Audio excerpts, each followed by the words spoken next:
सुन रहे हैं विविध भारती। उजाले उनकी यादों की,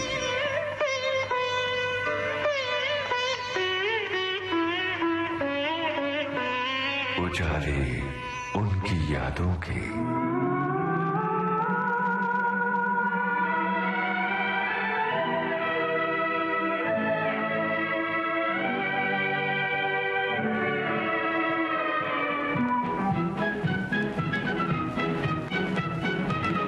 नमस्कार श्रोताओं, उजाले उनकी यादों के इस कार्यक्रम में आज ऐसे कलाकार की बातें जो पुराने जमाने के महान सुनाई देती हैं और स्वतंत्रता संग्राम की गाथा भी। आज हिमालय की चोटी से फिर हमने ललकारा है, दूर हटो दूर हटो दूर हटो है दुनिया वालों, हिंदुस्तान हमारा है। जिनके गीतों में धार्मिकता भी है और समाज में प्यार मोहब्बत की बातें हैं और फलसफा। जमाने के सुप्रसिद्ध गीतकार और गायक कवि प्रदीप की सुपुत्री मितुल प्रदीप की मंदाकिनी जोशी से बातचीत हम आपके लिए लेकर आए हैं।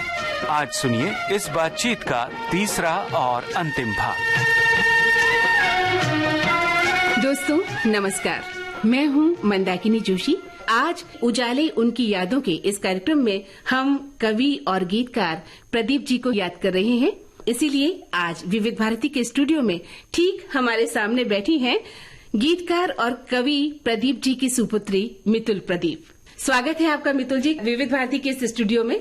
बहुत बहुत आभार जो आज आपने मुझे यहाँ बुलाया। मितुल जी, हम उनके गीतों की बात कर रहे हैं, देशभक्ति गीतों की। साथ ही उन्होंने बहुत सारे भजन भी लिखे हैं प्रदीप जी ने, और जिन्हें हम सुनते हैं तो बहुत अच्छा लगता है। और ये कहना बड़ा मुश्किल है कि कौन सा भजन ज्यादा अच्छा है या कौन सा कम है। तो आप बताइए कि भजन लिखने की जो उनकी आदत थी वो कैसे पड़ी और किस तरह से भजन की दुनिया में भी उन्होंने बहुत ही खूबसूरत भजन लिखे। उनकी माँ के द्वारा जो लोकगीत गाए जाते थे, भजन गाए जाते थे, वो भी उन्होंने बहुत आत्मसात किए बचपन से। तो भजन की आदत तो उनको भगवान के प्रति आस्था, भगवान के प्रति प्रेम। लेकिन आपको एक बात ये बताऊं कि भगवान उनके लिए कौन थे? अदृश्य शक्ति। ये नहीं है कि वो मंदिर जाएंगे या वहां जाके कुछ पूजा करेंगे। वो पूजा पाठ में बिल्कुल नहीं मानते थे, रिचुअल्स में नहीं। लेकिन उनके लिए आकाश में बैठा वो भगवान था जो उनकी बात सुनते हैं। अगर कभी आप सुनेंगे उनके गीत तो वो भगवान को भी ऐसे संबोधित करते हैं कि जो वो अपनापन से करते हैं। अगर आप ऊपर देख के ये कहे कि सूरज रे जलते रहना, रे, हाँ, तो ये रे जो है ना वो एक प्रेम का संबोधन है। तो उन्होंने भगवान को भी ऐसे ही संबोधन किया और गाने भी और भजन भी बहुत पॉपुलर लिखे। उनकी शुरुआत का एक भजन था, मैं तो आरती उतारू राधे श्याम की रे, राधे श्याम की रे मुक्ति धाम की रे। ये उनका शुरुआत की पहला भजन था फिल्म के लिए। और उसके बाद में अगर आप आगे चले तो मैं तो आरती उतारू रे संतोषी माता की, वो तो बहुत पॉपुलर था। तो भजन लिखने में और मदद करो संतोषी माता। तो उनको भगवान के प्रति जो था ना वो भी आस्था मन से आती थी, ना कोई मंदिर में जाके। तो कई भजन ऐसे हैं और बैठ के लोग सुनते हैं तो वो भजन भगवान के भजन है।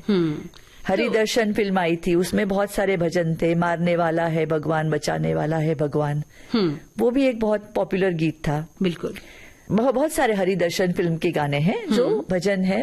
तो घर का माहौल कभी ऐसा हुआ कि आप बहनों ने मिलकर भी उन भजनों को गाया अपनी माँ के साथ? बहुत बार। माँ के साथ तो नहीं, माँ तो नहीं गाती थी। अच्छा। माँ तो कहे कि मैं तो इनके सामने कुछ नहीं गाऊंगी। हम गाते थे। अच्छा। तो जय जय नारायण नारायण हरि हरि वो हमको बहुत अच्छा लगता था। तो मितुल जी आप कहें तो ये गीत हम आपको सुनवा दें? जरूर सुन।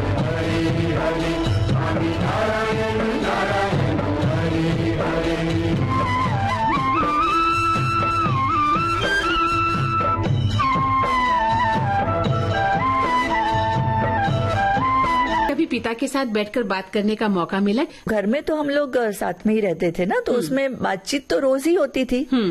और रोज बातचीत होने में जनरली मजाक भी बहुत करते थे। अच्छा। हाँ, उनको आप अगर देखें तो उनका जो स्वभाव था खुलकर हंसते थे। हंसना उनका इतना खुलकर था, जो एक बच्चों की तरह हृदय जो साफ रहता है ना, वैसे ही इंसान ऐसे हंस सकता है। तो बैठ के बातचीत का तो बहुत मौका मिलता था, लेकिन जनरली बातचीत होती थी तो माँ के खिलाफ होती थी। अच्छा। आज तुम्हारी माँ ने जो दाल में हींग अच्छी नहीं डाली। अच्छा जी। और माँ वहां पर खड़े होके सुनते हैं। तो बेटा आज का जो खाना था वो थोड़ा सा हींग ठीक नहीं थी। फिर मजाक में हर एक बात में, तो वो चीज माँ को बहुत मन में खटका देती थी। अच्छा। हाँ ठीक है, मतलब हाँ। वो भी मजाक में, लेकिन वो बोलते ठीक है आज हींग ठीक नहीं हुई ना, ठीक है तो अब तुम ना आप एक काम करिए कि आप मालवा से ही हींग मंगा लो। तो वैसी ही बातचीत बैठ बैठ के हंसी मजाक चलती थी। हाँ। और काफी कुछ बातचीत तो काफी होती थी, जैसे घर में परिवार में होती है। कभी प्रदीप जी ने आप बच्चों से पूछा हो भी पढ़ाई कैसी चल रही है, पढ़ने में कैसे हो, कुछ लिखते हो, पढ़ते हो, मेरी तरह कुछ कविताएं लिखने की आदत है तुम लोगों में, क्या कभी ऐसा भी कहा उन्होंने? नहीं, उन्होंने कहा कभी लिखना नहीं। अच्छा।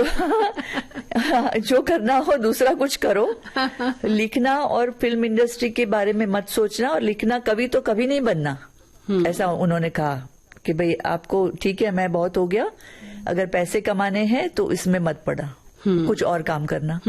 तो फिर मैंने और कुछ काम किया, और तब भी उनको थोड़ा सा बुरा लगा था जब मैंने अपना काम शुरू किया, पेंटिंग करना, लोगों को सिखाना, ड्राइंग सिखाना। तो उन्हें बुरा क्यों लगा? हाँ, तो यही बात है कि उनको बुरा क्यों लगा। बोलते कवि प्रदीप की बेटी है और वो बाहर जाके पैसे कमाएगी। अच्छा। हाँ।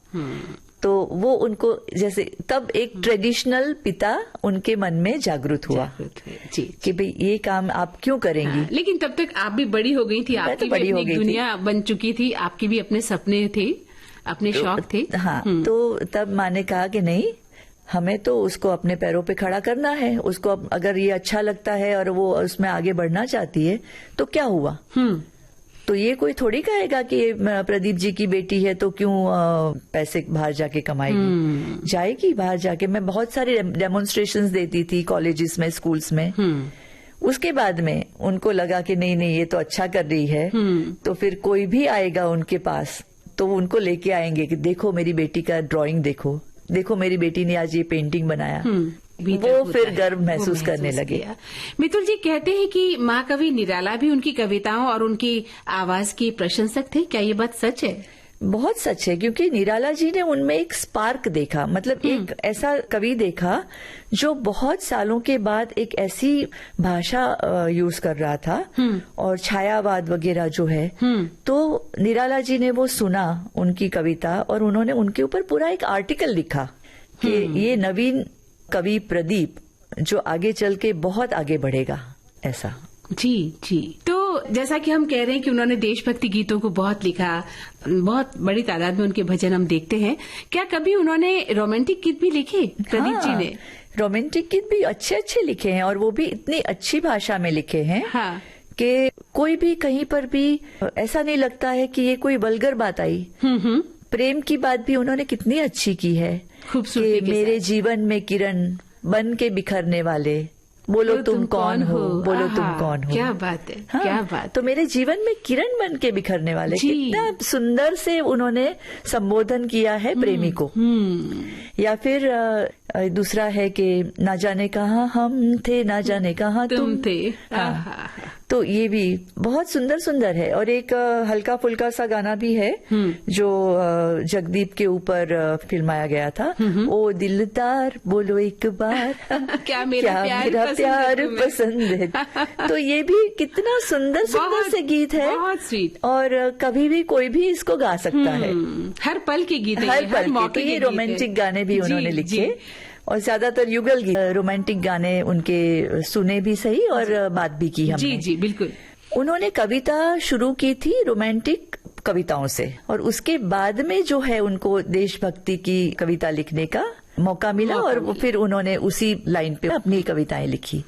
तो एक रोमांटिक उनकी कविता बहुत शुरू में थी, और वो है मेरे छंदों के बंद बंद में तुम हो, वाह प्रिय तुम हो, इन बरन बरन के विहंगों का कल कूजन, क्यों बरबस हर लेता है जन जन का मन, मैं खोज रहा था इस मिठास का कारण, हंस दिए तभी तुम, हुआ रहस्योद्घाटन। क्या बात है।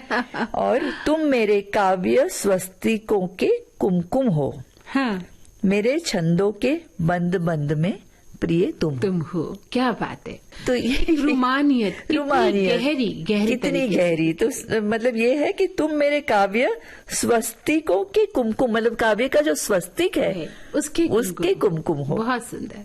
जिस तरह से उपाधियां दी हैं वो हाँ, बहुत ही हाँ। खूबसूरत तरीके से प्रदीप जी ने। ये भी उनकी एक कविता है जो रोमांस पे है। जी, और ये खासियत है कि इतना बड़ा कवि जो कि जन जागृति जिन्होंने पैदा कर दी, जिन्होंने देश प्रेम लोगों के दिलों में पैदा कर दिया, वो कभी रूमानियत के उस माहौल में भी थे जहां रूमानी कविता उनकी कलम से निकली, रूमानी गीत निकले इतने शानदार तरीके से जिन्हें हम आज भी गुनगुनाते हैं। तो हम बात करते हैं 1997 की।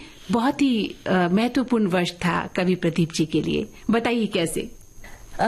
उनको 1998 में दादा साहेब फाल्के अवार्ड मिला, जो 1997 का दादा साहेब फाल्के गिना जाएगा। जी, लेकिन जब मिला तो वो इसमें मिला 98 में। जी, दादा साहेब फाल्के अवार्ड बहुत इम्पोर्टेंट है फिल्म इंडस्ट्री के लिए। लेकिन तब भी वहाँ के जो आयोजक थे वो थोड़े चिंतित थे। किस बात पे? क्योंकि प्रदीप जी ने बीच में ये बोल दिया था कि मैं कोई अवार्ड नहीं लूंगा। जी, तो उन्होंने कहा कि हमको चिंता है कि हम तो आपको दे रहे हैं, लेकिन आप आएंगे कि नहीं आएंगे। जी, फिर हम परिवार वालों ने उनसे बहुत विनती की कि नहीं बापू, आपके लिए नहीं, हमारे लिए आप ले लीजिए, क्योंकि ये हमारा भी गौरव बढ़ाएगा और आपको मिलेगा तो ये हमें अच्छा लगेगा। तब उनकी तबीयत ठीक नहीं थी जी, और उनको लगता था कि मैं उतने दिल्ली तक नहीं जा पाऊंगा। तो हम सब ने कहा कोशिश करेंगे, आपको अच्छे से ले जाएंगे, व्हील चेयर में ले जाएंगे। तो ये पहली बार हुआ कि स्टेज के ऊपर व्हील चेयर में लेकर के दादा साहेब फाल्के अवार्ड लेने के लिए कोई व्यक्ति को लेके गए और आगे चल के प्रेसिडेंट आए। प्रेसिडेंट कभी भी आगे नहीं चलते हैं, वो वहीं खड़े रहते हैं। बिल्कुल। लेकिन जैसे ही उनकी व्हीलचेयर लेके हम अंदर गए तो आगे चल के प्रेसिडेंट आए देश के और उन्होंने उनको सम्मानित किया। और पहली बार हुआ कि जब स्टेज पे वो गए तो दूर हटो ये दुनिया वालों, हिंदुस्तान हमारा है, पूरे उसमें गूंजा। क्या बात है। विज्ञान भवन में कार्यक्रम था और वो कभी भी ऐसा नहीं होता है कि तब गाना बजाया जाता है। तो वो नियम को तोड़ा गया।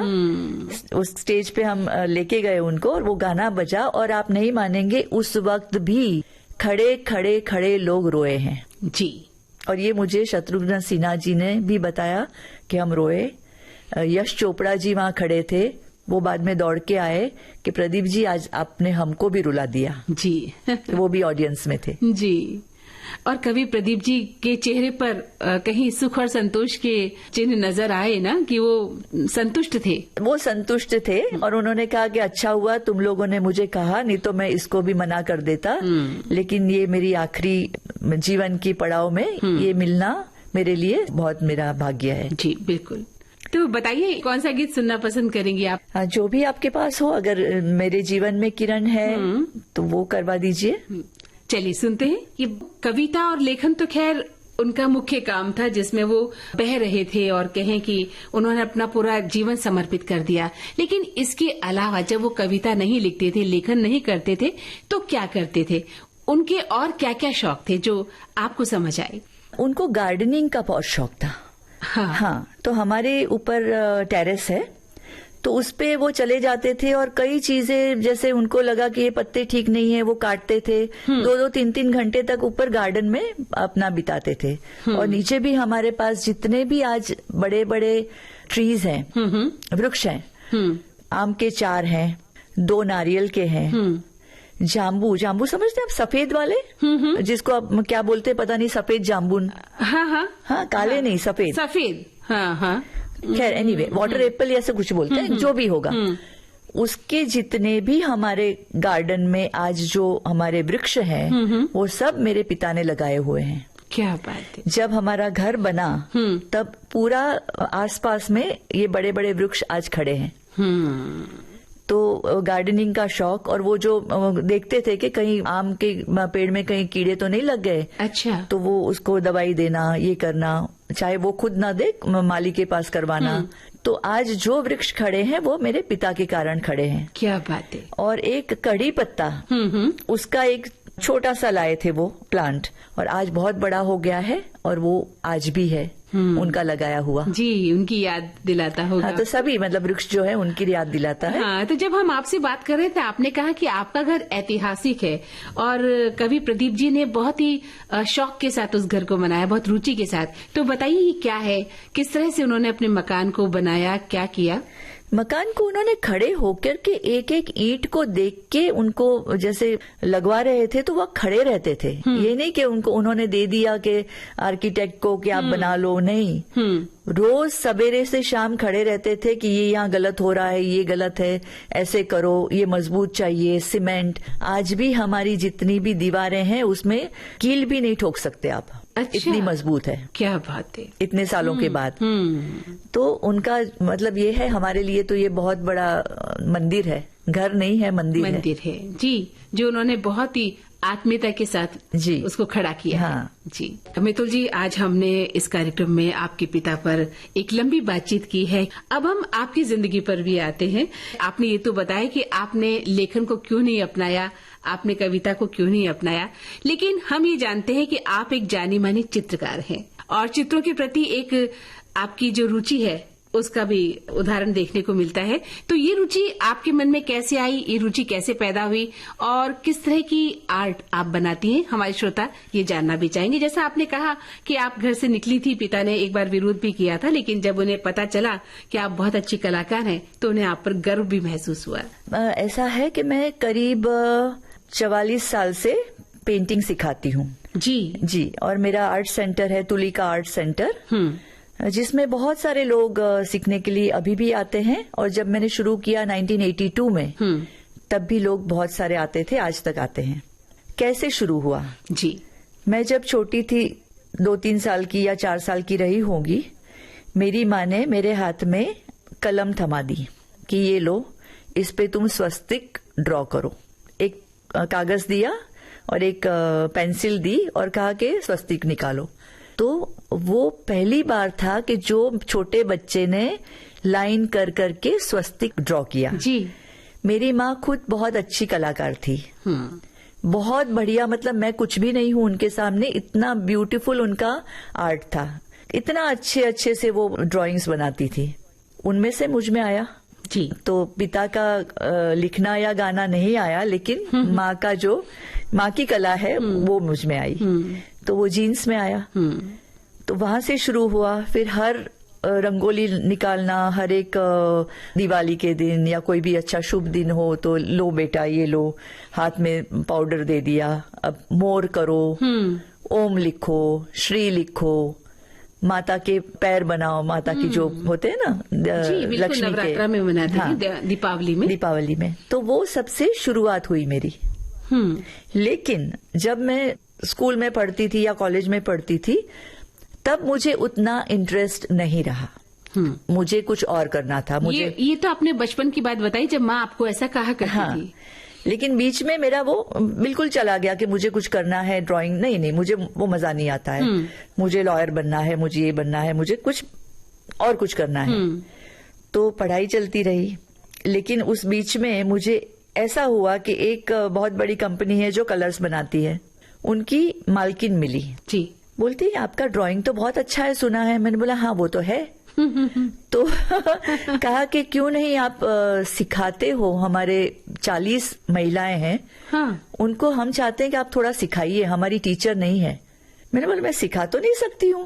बोलती नहीं सिखा पाओगे, कोशिश तो करिए। और वो तब की बात है जब पिताजी ने विरोध किया। उन्होंने कहा 40 महिलाएं हैं, आप देखिए, कोशिश करिए, सिखाइए। मैं बोला ठीक है, कोशिश करते हैं। क्या करना था? कपड़े पे फैब्रिक पेंटिंग करना था, कपड़े के ऊपर पेंटिंग करना था। उन्होंने कहा ये रहा, हमारे पास कलर्स हैं, हमारे पास तुलिका है, मतलब ब्रशेस हैं, आप आइए सिखाइए। कैसे सिखाना? हमने कोशिश की, सब खुश हो गए। मैं सक्सेसफुल हो गई सिखाने में। जी जी। तो वो भी मेरे अनायास हुआ है, जैसे कहते हैं ना कि जो एक लिखा हुआ होता है, आपके क्या कर्म है, आपके कर्मों में मतलब जो लिखा हुआ है डेस्टिनी में, वही हुआ। जब मैं पैदा हुई थी तो ज्योतिष ने कहा था कि ये टीचर बनेगी। अच्छा। तो वो टीचर तो नहीं बनी स्कूल की, लेकिन मैं दूसरी टीचर बन गई। जी। तो वो पहली बार था, वो 40 महिलाएं खुश हो गई।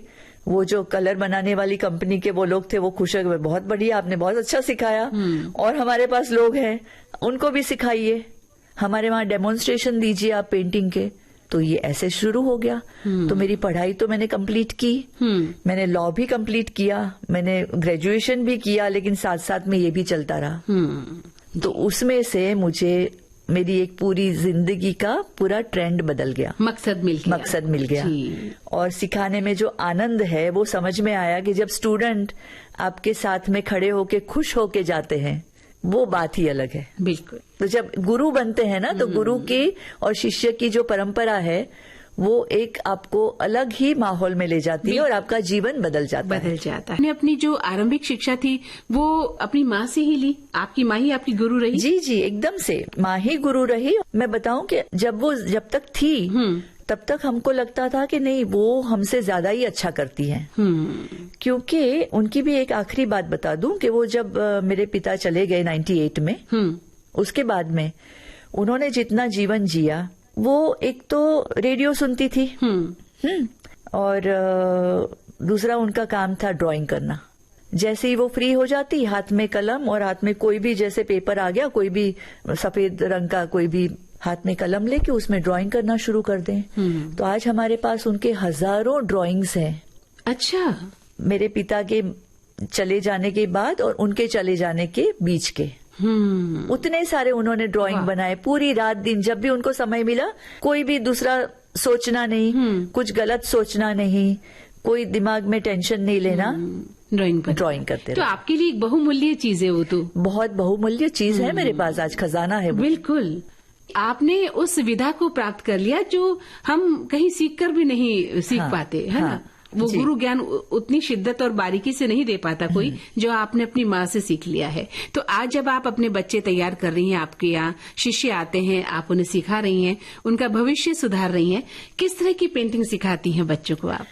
वैसे मैं सभी कुछ सिखाती हूँ, क्योंकि ड्राइंग पेंटिंग में मंदाकिनी जी ऐसा है कि उसमें आकाश ही जिसका मतलब अंत है, उतना सारा है, अनंत है। आप क्या सिखाएं, जिसमें आप ड्राइंग सिखाएं, आप कलर सिखाएं, आप चारकोल सिखाएं, आप हाथ से मिट्टी के आप सामान सिखाइए, आप स्कल्पचर सिखाइए, वो सब हम सिखाते हैं।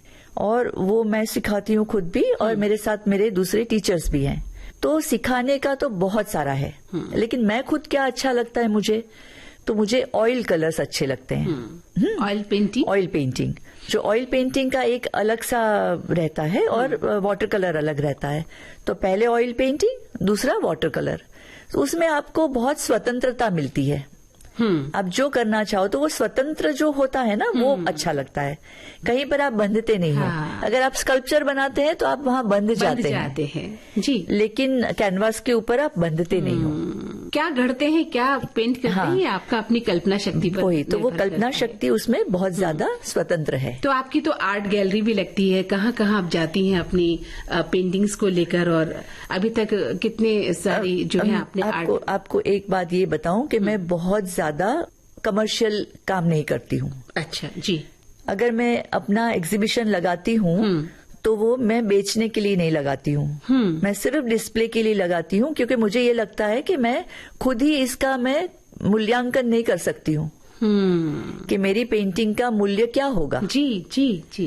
तो ज्यादातर मेरे जो भी जितने भी मेरी कला है, मेरी वो है, तो मैं अपने लिए रखती हूँ, लोगों को डिस्प्ले के लिए मैं बनाते जाती हूँ, लेकिन मैं बेचती नहीं हूँ। तो जब भी मेरा एग्जीबिशन लगता है, कई जगह पे लगा, और हमारी खुद की आर्ट गैलरी बड़ी है जहाँ पर हम क्लासेस चलाते हैं, तो वहां पर भी हमारा बहुत अच्छा डिस्प्ले वगैरह रहता है। तो लोग आते हैं, देखते हैं। अगर कोई ऑर्डर देना चाहे कि भाई आपका ये बहुत अच्छा है, तो हम स्टूडेंट्स के ऊपर उसको छोड़ते हैं कि जो स्टूडेंट्स बना के उनको देते हैं। बहुत बड़ी बात, आपने अपनी कला को मतलब कमर्शियल रूप में नहीं देखा है, अपनी कला को एक कला प्रति रहने दिया है। क्योंकि मुझे ऐसा लगता है कि जब मैं अपना मूल्य लगाऊंगी ना, तो हो सकता है कि मेरा काम थोड़ा कम हो जाएगा, मतलब मेरा जो व्याप है वो कम हो जाएगा। तो इसके लिए मैं उसका मूल्य नहीं करती हूँ, वो वैसे ही रहता है वहाँ पर। आप मेरे कभी आर्ट गैलरी में आएंगे देखने के लिए, बिल्कुल, तो बहुत बड़े बड़े पेंटिंग्स लगे हुए होते हैं। जी, तो पहले बताइए कौन सा गीत सुनना चाहेंगी आप? सबसे अच्छा रहेगा ऊपर गगन विशाल नीचे गहरा पाताल, क्योंकि हम अभी व्याप की बात कर रहे हैं और आसमान की बात कर रहे हैं। तो चलिए सुनते हैं आपकी पसंद का ये बेहद, तो क्या कहें, मतलब अचानक एक अलग सी फीलिंग्स आई है। बहुत ही शानदार गीत, बहुत ही गहरा गीत।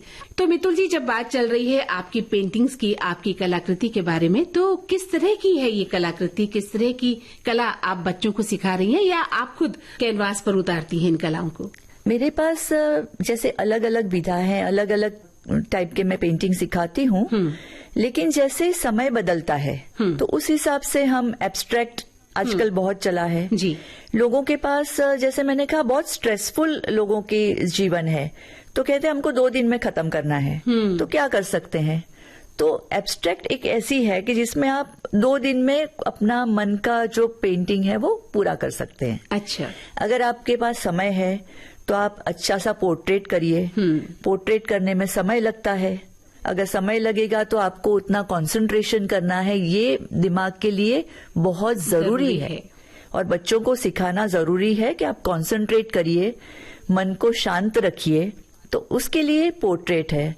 चारकोल है, चारकोल एक ऐसा माध्यम है जो पाउडर है, वो पाउडर से आप पूरी कला को आप कैनवास पे उतारिए जी। तो ये एक है। और देवी देवताओं के जो पेंटिंग्स आजकल लोग बनाते हैं, तो उसमें अलग अलग हीरे जवाहरात, मतलब आर्टिफिशियल, वो लगा के करते हैं, तो उसको मिक्स मीडिया बोलते हैं। ठीक है। तो मिक्स मीडिया पेंटिंग भी मैं कराती हूँ, है ना। तो ये अलग अलग चीजें अलग अलग समय पे और अलग अलग, जैसे छोटे बच्चे हैं तो उनको अलग तरीके का करवाया, थोड़े बड़े हैं तो उनको अलग करवाया। बहुत बड़ी उम्र के लोग मेरे पास आते हैं, 80-80 साल की महिलाएं आती हैं सीखने के लिए। अच्छा जी, तो वो क्या सीखना पसंद करती हैं? वो कैनवस पे पेंटिंग करना सीखना उनको बहुत अच्छा लगता है। कपड़े पे पेंटिंग करना, तो अभी मेरे पास 2 हैं वैसी जो 80 साल के ऊपर की हैं, तो वो लोग दोनों कपड़े पे स्कार्फ बनाती हैं और अपने बच्चों को सबको गिफ्ट देती हैं। तो अपना बनाया हुआ किसी को देना तो वो उनके लिए बहुत बड़ी बात है। बिल्कुल। ऐसा बहुत सारा जो अलग तरीके का, अलग टाइप के लोग हैं, उनके लिए हम स्पेशली उनको समझाते हैं कि आप ये करिए। मॉडर्न आर्ट है, मॉडर्न आर्ट है, इस तरह का सभी तरह के आप। मॉडर्न आर्ट भी बहुत चलता है, जैसे एब्स्ट्रैक्ट है वैसे मॉडर्न आर्ट। और बड़े बड़े कलाकारों की, जैसे बहुत बड़े मास्टर्स हो गए ना पुराने, वैन गॉग है या वैसे, उनके मास्टर्स की पेंटिंग हम सिखाते हैं कि देखिए उनका कैसा था और उनके ऊपर से आप अपना पेंटिंग बनाइए। तो मितुल जी, हमारे देश में कहें या पूरे संसार में बड़े बड़े कलाकार हुए हैं, पेंटर हुए हैं, आप किनसे सबसे ज्यादा प्रभावित हैं? मेरी माँ से। उनका जैसा कोई नहीं। मितुल जी, आपने बताया कि आप इतनी प्रकार की कलाएं जो हैं बच्चों को सिखाती हैं। जब इनसे आप फ्री होती हैं, अपनी पेंटिंग की दुनिया से आप अलग होती हैं, कला की दुनिया से अलग होती हैं, तो क्या करती हैं? इसके अलावा आपके और क्या क्या शौक है? हमारे श्रोता ये भी जानना चाहेंगे। मेरे शौक में मैंने भी गार्डनिंग को अपना शौक बनाया, लेकिन सबसे बड़ा तो आपको आश्चर्य ये होगा कि मेरे पास बहुत सारी बिल्लियां, कुत्ते और खुले में रहने वाले बहुत सारे पंछी हैं। अच्छा। जो खुले में रहने वाले मतलब मेरे घर में बंद नहीं है, हाँ। लेकिन वो मेरे अपने हैं। जो कौवे हैं, पैरट्स हैं, तोते हैं, छोटी छोटी गिलहरियां हैं, वो आपके घर के आजू बाजू रहती हैं और रोज खाने के लिए आती हैं। तो बिल्लियां और कुत्ते तो घर में रहते हैं और ये सब पूरा माहौल जो है पूरा जैसे एक जंगल जैसा माहौल है। और मेरे पिता ने एक गीत लिखा था, बापू ने, तेरे द्वार खड़ा भगवान भगत भर दे रे झोली। तो तेरे द्वार खड़ा भगवान में कोई छोटा अगर बच्चा भी आ गया बिल्ली का, तो ये तो नहीं पता हमको कि ये भगवान है कि नहीं है। हो सकता है छोटा रूप लेके आए हैं, हो सकता है कि वो एक कौवा बैठा हुआ है, वो भी एक भगवान का स्वरूप है। तो वो आपके पास पानी या खाना मांगने आया है। तो कभी भी किसी को निकालो मत घर से, भूखा मत भेजो, तो ये है तेरे द्वार खड़ा भगवान। तो ये सब भगवान है हमारे लिए। तो कितनी बिल्लियां पाली हैं आपने और कितने कुत्ते पाल रखे हैं? अभी तो 4 कुत्ते हैं और 40 बिल्लियां हैं। क्या कह रही हैं? हाँ जी। 4 कुत्ते और 40 बिल्लियां, और कुत्ते बिल्ली साथ रहते हैं? साथ रहते हैं और कुत्ते बिल्लियों से डरते हैं। ये तो आप मजाक कर रही हैं। नहीं, बहुत सही कह रही हूँ। हमारी बिल्लियां बहुत ही तेज है, तगड़ी है, बड़ी, और कुत्तों को डराती हैं।